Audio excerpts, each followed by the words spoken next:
Good evening dear student. आज हम लोग इलेक्ट्रोस्टैटिक्स में लेक्चर 24 के विषय में आज बताने जा रहे हैं। जैसे पिछले क्लास में आप लोग को हम समझाए थे इलेक्ट्रिक डायपोल के विषय में, याद होगा हमने बताए थे कि इलेक्ट्रिक डायपोल क्या है और इलेक्ट्रिक डायपोल कैसे डेवलप होता है। तो हमने आप लोग को समझाए थे कि अगर हमारे पास इक्वल एंड अपोजिट चार्ज होते हैं और दोनों को अगर बहुत कम डिस्टेंस से सेपरेट किया जाता है तो वहां पे क्या डेवलप होता है, इलेक्ट्रिक डायपोल। फिर हमने उसका कुछ एप्लीकेशन भी आप लोग को समझाए थे। आज हम लोग इलेक्ट्रिक डायपोल के केस में ही आप लोग को दो चीज समझाने वाले हैं जो कि 12th बोर्ड में बहुत दफे पूछा हुआ है, बराबर क्वेश्चन पूछता है 12th बोर्ड में। क्या है समझेंगे सभी लोग, ये इंपॉर्टेंट है 12th बोर्ड के लिए, चाहे वह सीबीएसई का बोर्ड हो या आईसीएसई का बोर्ड हो, दोनों में पूछा जाता है। देखिए क्या है, to find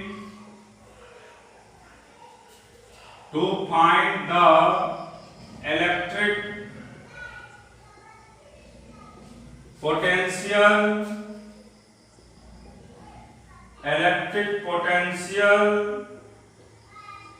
and electric field intensity,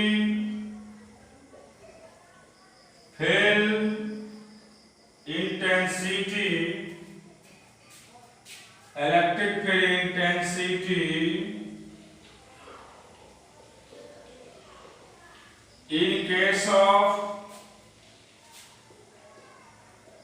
case of electric, in case of dipole movement, in case of dipole movement।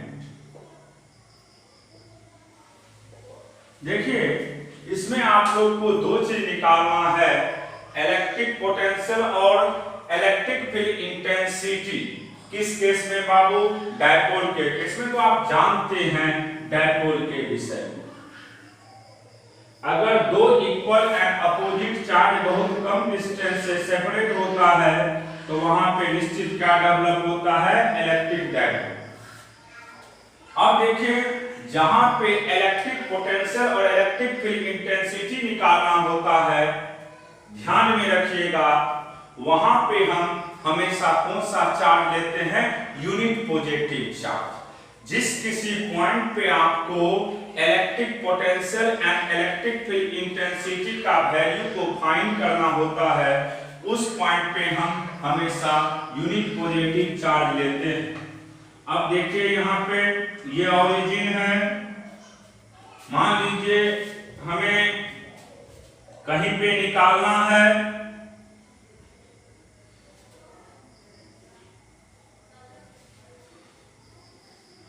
देखिए कैसे बनाएंगे इसको।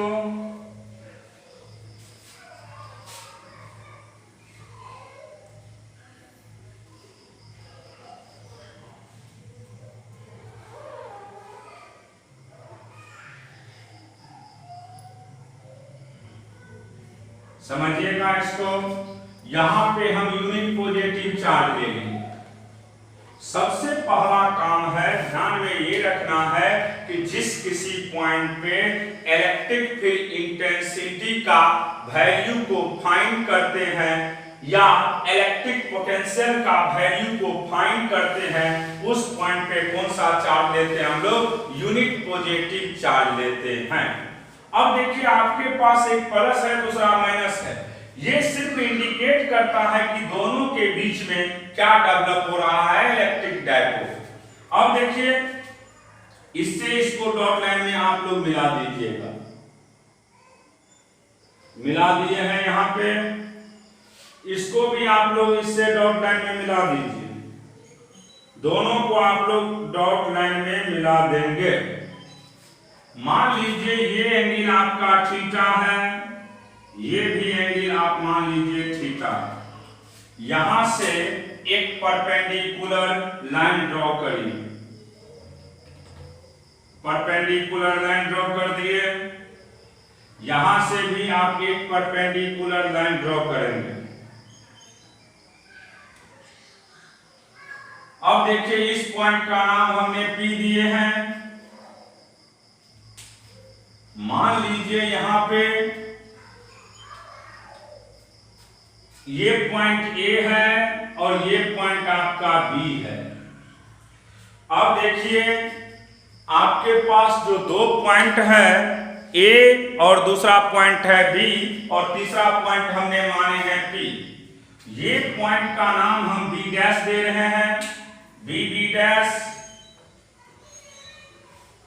और इसका नाम A डैश दे दिए।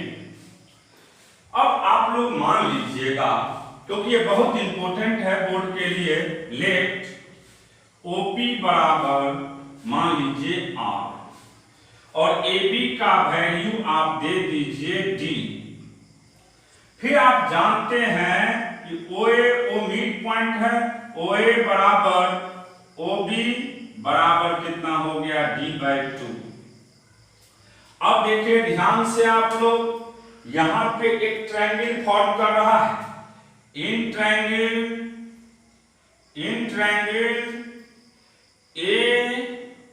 AOA डैश की बात कर रहे हैं। देखिए ध्यान से, हमको O डैश निकालना है, तो cos थीटा का वैल्यू की बात करिए। देखिए बाबू, थीटा के सामने वाले साइड को परपेंडिकुलर जिस पे थीटा बनता है उसको बेस और 90 के सामने को हाइपोटेनियस, तो cos थीटा का वैल्यू बेस पर हाइपोटेनियस होता है, तो OA dash upon OA। OA dash का सिंपल वैल्यू हो गया आपके पास, ये OA डैश निकालना है आपको, OA डैश रहने दीजिए और OA का वैल्यू हो जाएगा सीधा यहां से OA का वैल्यू कितना लेंगे बाबू, D/2। तो यहां से OA डैश का सिंपल वैल्यू हो गया आपको D/2 cos theta, D/2 cos theta. Clear हो गया। इसी तरीका से सिमिलरली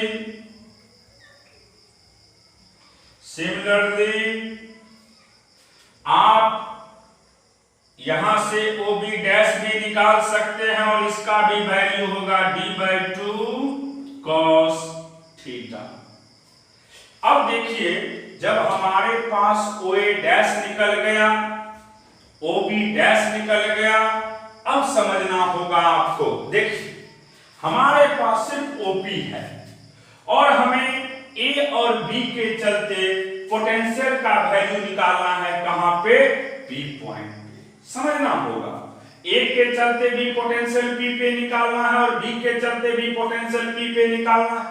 कैसे निकालिएगा, तो देखिए ध्यान से, यहां पे AP का जितना वैल्यू होगा उतना ही वैल्यू A डैश P का होगा, क्योंकि किसी भी ट्रायंगल में जो परपेंडिकुलर डाला जाता है वह सबसे छोटा डिस्टेंस होता है। और यहां पे हम लोग सिंपली लिख सकते हैं, कैसे, देखिए आप लोग ध्यान से, ये बोर्ड में बहुत ज्यादा बार पूछा हुआ है, 5 मार्क्स में ये क्वेश्चन पूछे जाते हैं। तो देखिए यहाँ पे ये डेरिवेशन है और ये मैथमेटिकली पूछे जाते हैं, इसलिए कोई घबराइएगा नहीं। AP का वैल्यू आप लिख सकते हैं अप्रोक्सीमेट में A डैश P, और A डैश P को लिख सकते हैं आप लोग A dash O plus OP। अब समझिए यहां से OA डैश का वैल्यू D/2 cos थीटा और OP का वैल्यू आपके पास R हो गया, तो यहां से R plus D/2 cos theta इसको लिख दीजिएगा। क्लियर हो गया। इसी तरीका से हम लोग फिर लिख सकते हैं BP का वैल्यू, BP का वैल्यू देखिए अप्रोक्सीमेट क्या लिखेंगे, बीपी, बीपी को लिखेंगे हम लोग OP minus OB dash. OP का वैल्यू हो गया R minus D by two cos theta. तो आपके पास दोनों वैल्यू निकल गया। कौन कौन बाबू निकल गया? एपी भी निकल गया और बीपी भी वैल्यू निकल गया। एपी का वैल्यू हो गया R plus D by two cos theta और बीपी का वैल्यू हो गया R minus D by two cos theta.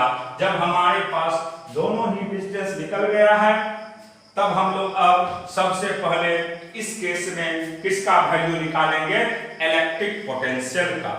अब देखिए पोटेंशियल अभी नहीं पढ़ाए हैं, अगला क्लास में इसके आगे जो पढ़ाएंगे उसमें आपको पोटेंशियल के विषय में पढ़ाया जाएगा। लेकिन ये जो कॉन्सेप्ट है ये डायपोल में ही यूज हो जाता है, इसलिए हम इसको पहले पढ़ा रहे हैं। देखिए सबसे पहले VA, VA का मतलब हो गया बाबू पोटेंशियल या इलेक्ट्रिक पोटेंशियल भी लिख सकते हैं। Electric potential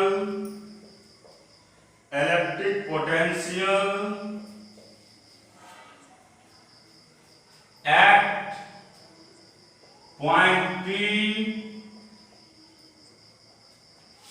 P due to point charge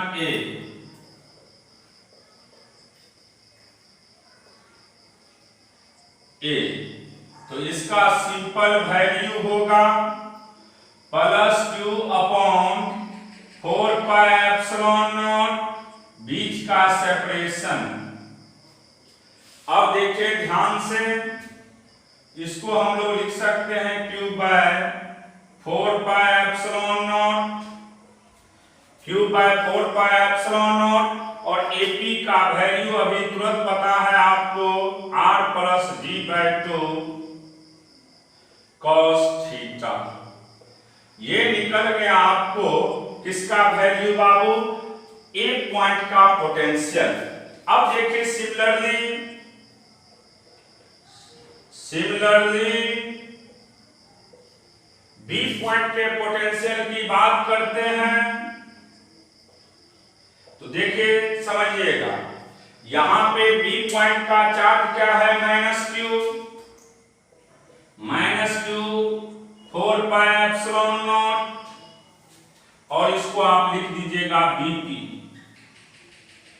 अब देखिए यहां से minus Q 4 pi epsilon not, BP का वैल्यू हो गया आपको R minus D by two cos theta. R minus D by two cos theta. ये हमारे पास इलेक्ट्रिक पोटेंशियल का वैल्यू निकल गया। किस किस पॉइंट पे? आपको A पॉइंट पे और B पॉइंट पे। अब फिर समझिएगा आप लोग, हमको निकालना है इलेक्ट्रिक पोटेंशियल, यानी टोटल पोटेंशियल की बात कर रहा है। तो टोटल पोटेंशियल का बात कर रहा है तो देखिए कैसे निकाला जाएगा। V सिस्टम, जब आप V सिस्टम की बात करिएगा तो यहां पे स्केलर के जैसे जोड़ते हैं VA plus VB। V system का मतलब हो गया potential at point A plus potential at point B, दोनों के चलते निकाल देंगे। तो देखिए ध्यान से, एक पॉइंट का पोटेंशियल क्या है बाबू? Q 4 pi epsilon not R plus D by two cos theta. फिर इसी तरीका से minus Q 4 pi epsilon not R minus D by two cos theta. अब देखिए यहां से आप लोग निकाल सकते हैं इसमें common Q by 4 pi epsilon naught common निकाल लीजिए। जब कॉमन निकाल लिया आप लोग तो 1 upon r plus d/2 cos theta minus 1 r minus d/2 cos theta. अब देखिए इसके आगे इसका आपको सबसे पहले एलसीएम निकालना होगा। थोड़ा बड़ा कैलकुलेशन है, इसलिए तो हमने पहले ही बोल दिए ये 5 मार्क्स में क्वेश्चन पूछा जाता है, बहुत इंपॉर्टेंट है ये। तो देखिए इसको हम एक स्टेप बढ़ाते हैं। q upon 4 pi epsilon not, LCM की बात करिएगा तो इसका एलसीएम होगा r plus d/2 cos theta into r minus d/2 cos theta. अब देखिए इससे इसको काट देंगे तो ये कट जाएगा, तो यहां से बचेगा r minus d/2 cos theta, फिर यहां पे माइनस साइन आएगा और इसको लिखेंगे r plus d/2 cos theta. अब देखिए इसके आगे हम एक पॉइंट और लिख रहे हैं।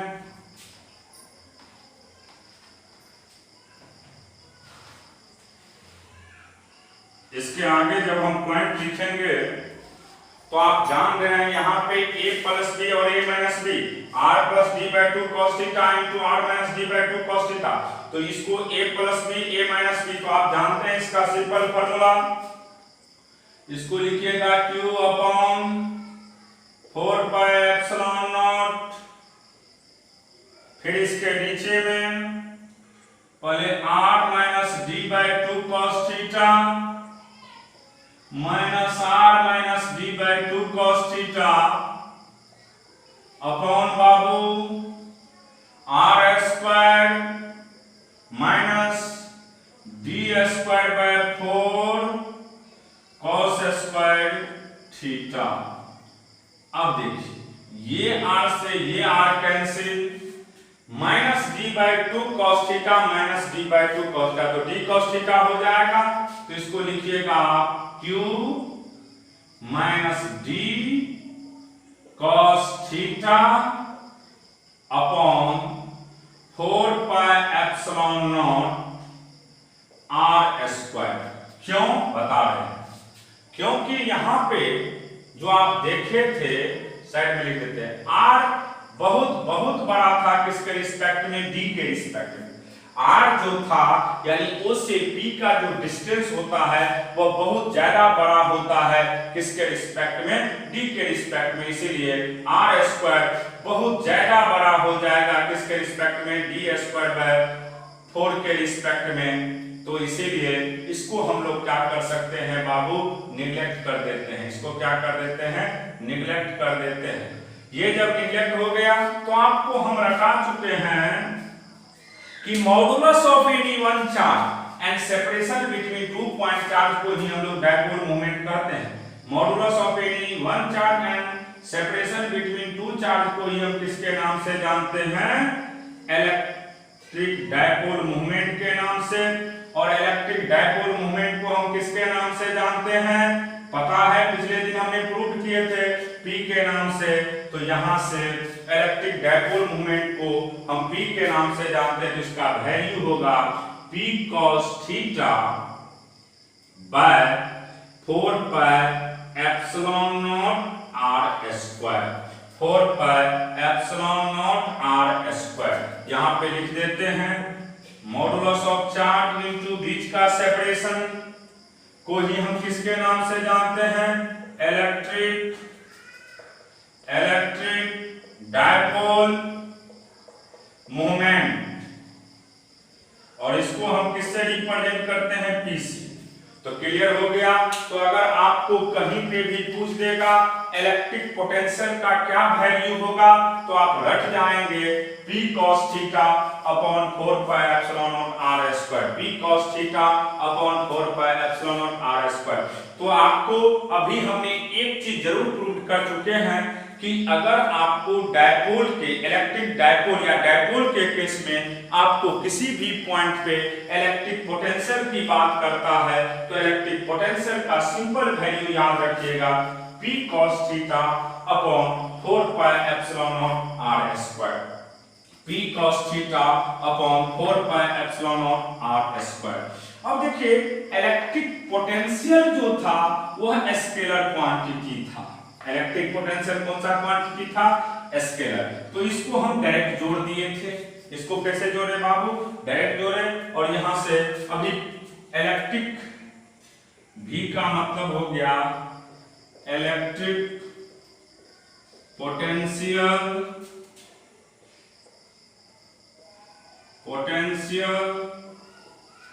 एट पॉइंट P बराबर हो गया आपको P cos theta upon 4 pi epsilon not r square. ये इलेक्ट्रिक पोटेंशियल हो गया। अब देखिए आपको इलेक्ट्रिक फील्ड इंटेंसिटी की बात करना है तो सुनिएगा ध्यान से। इलेक्ट्रिक फील्ड इंटेंसिटी एक वेक्टर क्वांटिटी होता है और वेक्टर का एक निश्चित डायरेक्शन होता है। वेक्टर का क्या होता है? एक डायरेक्शन होता है। इसका मतलब है कि इलेक्ट्रिक फील्ड इंटेंसिटी का भी यहाँ पे एक डायरेक्शन होगा। तो जैसे मान लीजिए ये जरूरी नहीं है कि एक तरफ जिधर प्लस लिए हैं उधर ही प्लस लेंगे, हो सकता आप इधर प्लस ले लीजिए या इधर माइनस, किसी को लिख दीजिएगा, कोई फर्क नहीं पड़ने वाला है। अब देखिए हम बात कर रहे थे ये पॉइंट आपके पास P था, ये O था, यहां से हमने डॉट ड्रॉ किए थे, A डैश, ये B था आपके पास और इसको हम B डैश बोले थे, याद होगा। और इस पॉइंट को आप जाने दीजिए, यहां गया ये P है तो इसका आप सीधा वैल्यू ये नहीं भी दिखाएंगे तो कोई दिक्कत नहीं है। इस P पॉइंट पे इलेक्ट्रिक फील्ड इंटेंसिटी का दो डायरेक्शन होगा, एक सीधा डायरेक्शन होगा इसी तरफ, इसको रेडियल कहते हैं। इसको क्या कहते हैं हम लोग? Radial electric field. और इसको कहते हैं हम लोग टेंजेंशियल इलेक्ट्रिक फील्ड। यहाँ पे यूनिट पॉजिटिव चार्ज है तो आपको ध्यान में ये रखना है कि इलेक्ट्रिक फील्ड इंटेंसिटी का वैल्यू P पॉइंट पे दो डायरेक्शन में होगा, एक रेडियल डायरेक्शन में होगा और दूसरा किस डायरेक्शन में होगा? टेंजेंशियल डायरेक्शन में। क्योंकि इलेक्ट्रिक फील्ड इंटेंसिटी कौन सा क्वांटिटी है? वेक्टर क्वांटिटी है और कोई भी वेक्टर होते हैं तो उसका निश्चित एक डायरेक्शन होता है और यहाँ पे भी इसका एक डायरेक्शन होगा और इसका डायरेक्शन आप याद रखेंगे दो तरफ होगा, एक रेडियल डायरेक्शन होगा और दूसरा टेंजेंशियल डायरेक्शन होगा। एक रेडियल होगा और दूसरा क्या होगा बाबू? टेंजेंशियल डायरेक्शन होगा। तो देखिए अब हमें सबसे पहला काम है इलेक्ट्रिक फील्ड इंटेंसिटी का वैल्यू निकालना। तो देखिए कैसे निकालते हैं। सबसे पहला काम है ER का वैल्यू निकालना। Electric field intensity, electric field intensity in radial direction। और रेडियल डायरेक्शन की बात करेगा तो याद रखिएगा इसका फार्मूला होता है -dV/dr। Minus D V upon D R. अब देखिए माइनस डी भी की बात करिएगा, P upon 4 pi epsilon naught R square by D R. अब देखो बाबू यहां पे minus P by 4 pi epsilon naught को बाहर कर दीजिए। अब इसको डिफरेंशिएट करिएगा आर पे power minus 2 by D R. अब देखिए minus P upon 4 pi epsilon naught. अब आर पे पावर माइनस 2 है तो डिफरेंशिएशन में आप जानते हैं कि पहले पावर मल्टीप्लाई होता है और पावर में एक घट जाता है, तो यहां से ये माइनस माइनस प्लस हो जाएगा, तो 2p सॉरी cos थीटा छूट गया था यहां पे, sorry cos theta p cos theta, तो यहां पे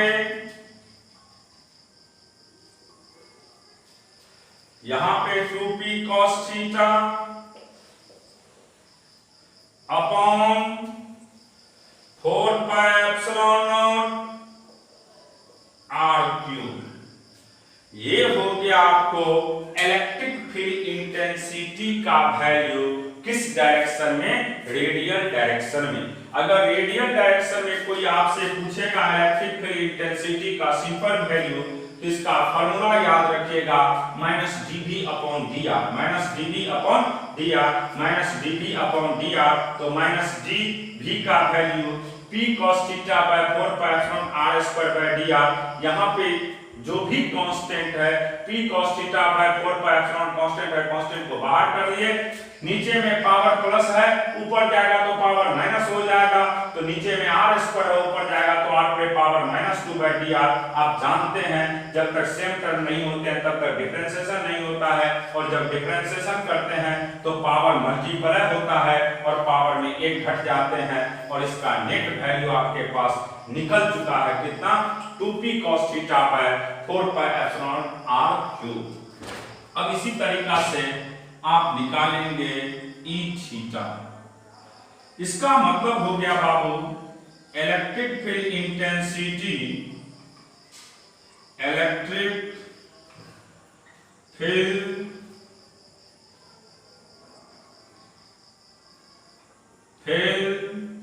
इंटेंसिटी इन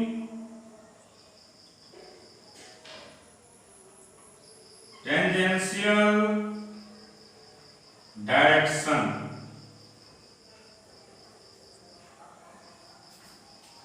टेंजेंशियल डायरेक्शन, इसका सिंपल फार्मूला होता है minus 1 by R D P by D theta. इसका सिंपल फार्मूला होता है माइनस 1 बाय आर, उसके बाद dv by D theta. Clear हो गया फार्मूला।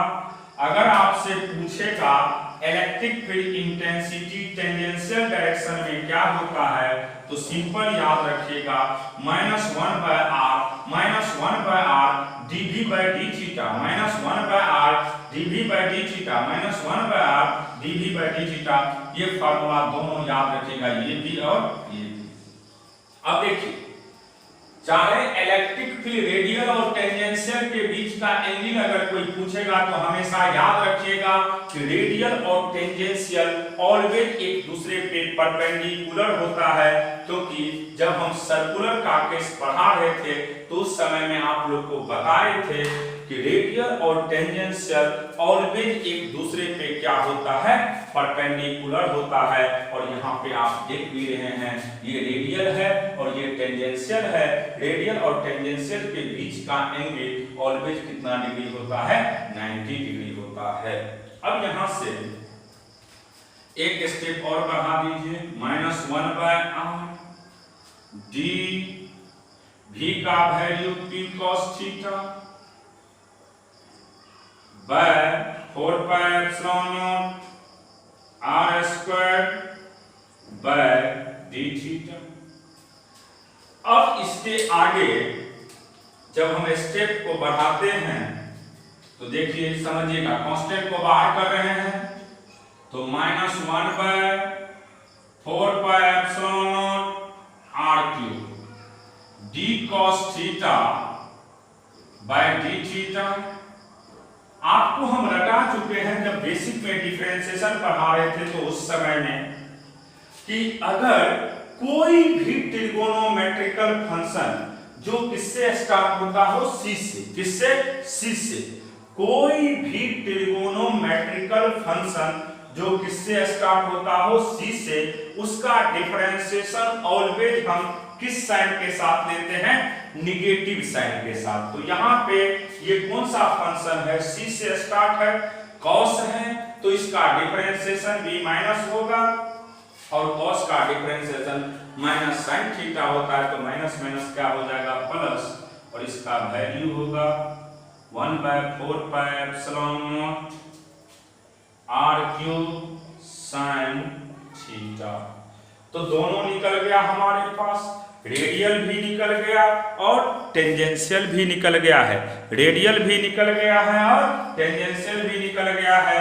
रेडियल हमारे पास निकला है 2p cos theta by 4 pi epsilon R cube और टेंजेंशियल निकला है 1 by 4 pi epsilon R cube sine theta. अब देखिए जब आपसे पूछा जाएगा नेट इलेक्ट्रिक फील्ड तो कैसे निकालिए, क्योंकि अभी हमने बताया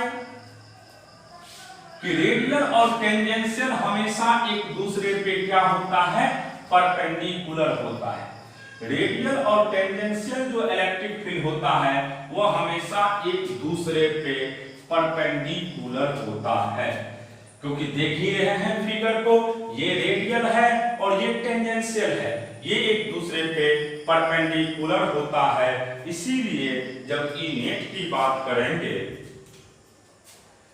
ई नेट की बात करिएगा तो E R plus E theta.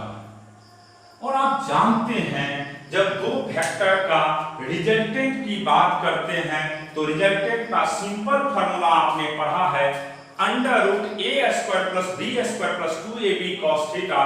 तो यहाँ पे भी जब हमें रिजल्टेंट निकालना हो तो इसका सिंपल फार्मूला होगा अंडर रूट ई आर का स्क्वायर प्लस ई थीटा का square plus 2 into E R E theta cos theta. अब देखिए यहां से नेट इलेक्ट्रिक फील्ड इंटेंसिटी की बात कर रहे हैं,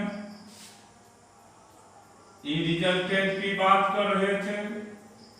देखिए यहां पे ई आर का स्क्वायर प्लस ई थीटा का square plus 2 E R E theta cos कितना डिग्री बाबू 90, क्योंकि एक दूसरे पे परपेंडिकुलर है। और इसका वैल्यू आप जानते हैं cos 90 0 होता है, तो ये टोटल टर्म क्या हो जाएगा 0।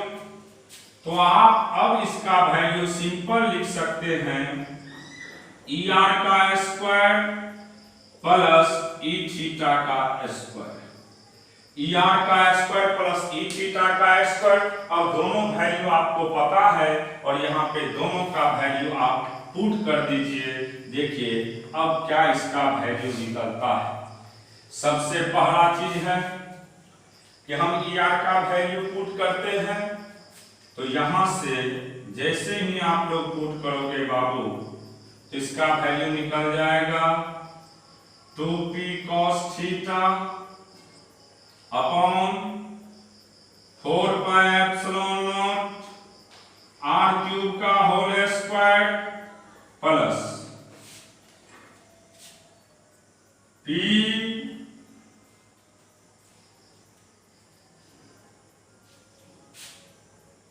रहेगा यहां पे सभी p sin theta 4 pi epsilon naught R cube का होल स्क्वायर। अब देखिए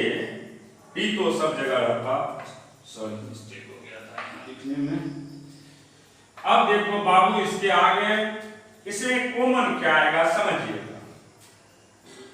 P दोनों में कॉमन है, 4πε r³ भी कॉमन है, तो P अपॉन 4πε0 r³ कॉमन ले लीजिए। अब फिर देखिए यहां पे 2 cos थीटा का whole square plus sin theta का भी स्क्वायर। तो जब इसको लिखिएगा तो ये हो जाएगा P 4πε0 r³, इसको लिख सकते हैं हम लोग 4 cos square theta plus sin square theta. Clear हो गया यहां तक। अब देखिए इसके एक स्टेप आगे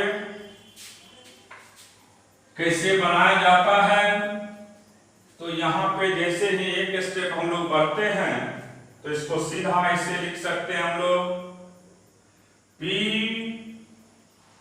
4πε0 r³ under 3 cos square theta plus cos square theta plus sin square theta. क्योंकि देखिए 4 cos स्क्वायर थीटा है तो उसको लिख सकते हैं ना ऐसा 3 cos square theta plus cos square theta, तो 4 cos स्क्वायर थीटा हो जाएगा। sin square plus cos square का वैल्यू कितना होता है 1, तो यहां पे इसको लिख सकते हैं आप लोग P by 4πε0 r³ under root, इसको 1 लिख सकते हैं तो 1 प्लस 3 cos स्क्वायर थीटा। तो आपसे नेट इलेक्ट्रिक फील्ड इंटेंसिटी की बात करेगा ई नेट का, तो रख जाइएगा P by 4πε0 r³ under root 1 plus 3 cos square theta. ये हो गया आपको किसका value, net electric field intensity का वैल्यू।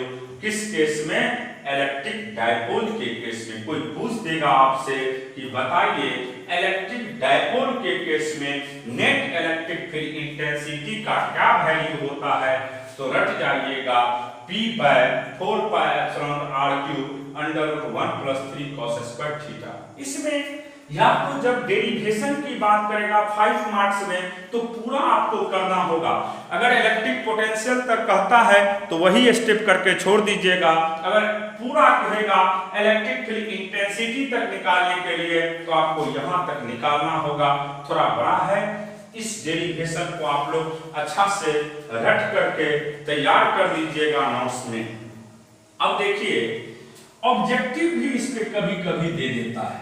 जैसे अगर डायपोल की बात ना किया जाए, अगर आपसे नॉर्मल केस में इन अदर केस की बात कर रहे हैं,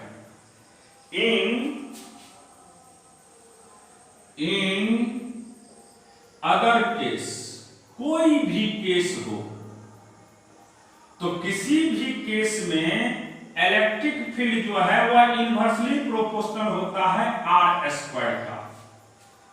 कोई भी केस हो, पूरे हम बात कर रहे हैं इलेक्ट्रोस्टैटिक्स में, पूरे इलेक्ट्रोस्टैटिक्स में E जो है electric field inversely proportional to r square और पोटेंशियल जो है वह इनवर्सली प्रोपोर्शनल r का होता है। Electric field intensity inversely proportional to r square और पोटेंशियल हमेशा इनवर्सली प्रोपोर्शनल r होता है। लेकिन जब बात करेंगे in case of dipole, in case of electric dipole, electric dipole, तो रट जाइएगा, ये बहुत इंपॉर्टेंट है। बोर्ड में बार बार ऑब्जेक्टिव में ये क्वेश्चन पूछे जाते हैं। तो डायपोल के केस में रट जाइएगा electric field intensity inversely proportional to r³, यही पूछता है बराबर। Electric field intensity inversely proportional to R cube. याद रखिएगा किस केस में, इलेक्ट्रिक डायपोल की बात कर रहे हैं। और पोटेंशियल जो है वह inversely proportional to R square. रख जाइएगा इसको। कोई अदर केस जब रहेगा तो E inversely proportional to R square और V inversely proportional to R. लेकिन जब इलेक्ट्रिक डायपोल की बात करते हैं तो इलेक्ट्रिक डायपोल के केस में रट जाइएगा आप लोग कि इलेक्ट्रिक फील्ड इंटेंसिटी जो है वह inversely proportional to R cube और इलेक्ट्रिक पोटेंशियल जो है वह inversely proportional to R square होता है। इस चीज को आप लोग अच्छा से रख जाएंगे, क्योंकि ये बोर्ड में ऑब्जेक्टिव में, चाहे वह बिहार बोर्ड हो, सीबीएसई हो, आईसीएसई हो, सभी बोर्ड में बार बार पूछता है। कभी कभी तो कॉम्पिटिटिव एग्जाम में भी ये सब पूछ दिए जाते हैं। तो इस चीज को आप लोग अच्छे से समझते हुए बढ़िया से फेयर करके सबको रखने का कोशिश करिएगा।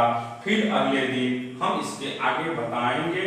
आज तक के लिए हम यही क्लास को रोक रहे हैं। अगला क्लास यानी कल हम इसके आगे बताएंगे।